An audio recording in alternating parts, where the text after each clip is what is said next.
One of the top athletes in the Panhandle signed to the collegiate level on Thursday. Port St. Joe's Darian Mills will be leaving behind a high school career of greatness. However, last summer he endured one of the toughest hurdles of his life. Everything was like a movie. I had my clothes, they cut my clothes up from my waist all the way up.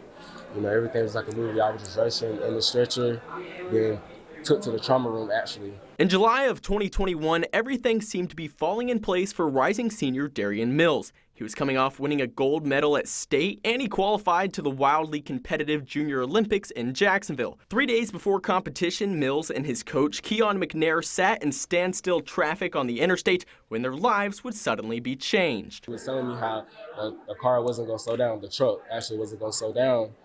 And it didn't slow down. It was just boom, everything just went pitch black. Mills and McNair were struck from behind by a truck traveling at around 80 miles per hour. The pair had to be pulled from the mangled mess that no longer resembled the car that was fully intact just moments before.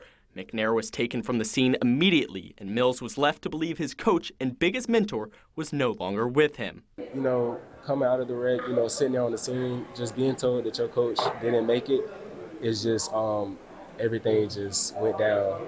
Just being told that that he didn't come out of the wreck, and I just thought about everything. All I can think about is him and running. By true miracle, both survived without any life-threatening injuries. Coach McNair woke up hours later in the hospital and right away tried to jump out of his hospital bed to find Darian. He was restrained by medical staff, but eventually they would be reunited. He came up to me, that's when I found out it's my coach. My coach is here with me. So it was the toughest thing I ever been to. Going to therapy for about 2 months, had to wear a neck brace, he had to wear a back brace and everything, brain damage, some injuries still. Fast forward to May 2022, Mills defended his state title in the 110 hurdles, and on top of that, he also won gold in the 300-meter hurdles. His coach McNair by his side and support the whole way. Coming off an injury and being able to rehab and get back onto the track and accomplish what he did at state, it's definitely back-to-back championships. And then come on and put on a new event with the 300 hurdles and come off and win the state championship in that one as well. On May 26, Mills signed to run track at Thomas University. The pair that cheated death together sat side by side for the special occasion, and Mills says getting to share that moment with his coach was absolutely priceless. I wouldn't want to share it with nobody else besides him because he's been through my toughest times, darkest times.